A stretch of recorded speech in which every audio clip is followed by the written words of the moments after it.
Hello ভাই, আসসালামু আলাইকুম।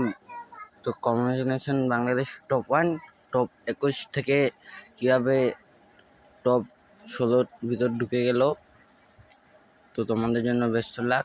সামনে আমরা চাই যে তোমরা ফাইনালে উঠতে পারো, এটাই চাই। টিম আরএসকে টেক এদেরকেও যদি ভালো একটা পজিশনে যেতে পারে আরএসকে।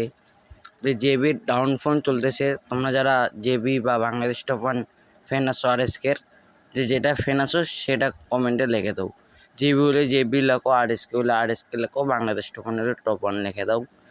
দেখতে চাই কার ফ্যান বেস বেশি। আমি অবশ্য তিনটাতে ভালো সাপোর্ট করি।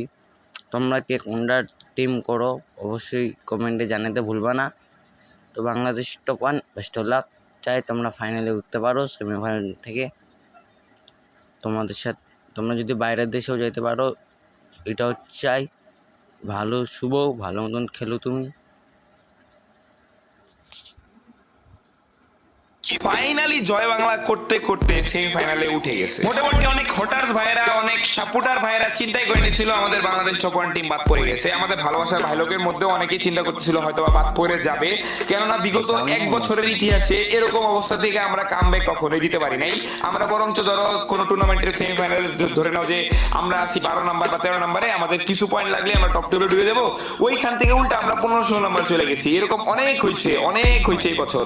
এই বছর আমাদের ব্যর্থতার গল্পের কোনো শেষ নাই। তারপরও যে বাংলাদেশ টপ 1 আর্মি কিংবা ভালোবাসার ভাই লোক আমাকে সাপোর্ট করে যাচ্ছে, এজন্য আমি তাদের প্রতি, তোমাদের প্রতি খুবই খুবই কৃতজ্ঞ। আর বিষয়টা হচ্ছে অনেকেই চাইতেছিল যাতে আমরা বাদ পড়ে যাই, এবং বাদ পড়ার পরে কম্পিটিশনটা খুব ইজি হয়ে যাবে, অনেক কিছুই হবে। বাট প্যারানাই চিল, রাখি আল্লাহ মারকে বলা না কিছু সেরকম নোটে বিষয় না। বিষয় হচ্ছে তোমরা থাকো সাথে, তারপরে আমরা এক এক করে দেখতেছি, এক একজনকে দেখে নিব মাঠে। যাই হোক, আজকে একটু কবি কবি ভাব, ছন্দের অভাব। আজকের টপিকে এটা সেমিফাইনালে আমরা কিভাবে উঠলাম এবং সেমিফাইনালের পুরো রোডম্যাপ বিশ্লেষণ এবং পরবর্তী করণীয় কি, সবকিছু এক এক করে ডিটেলসে তোমাদের সাথে শেয়ার করবো। বাট তার আগে তোমাদের সাথে আমি একটা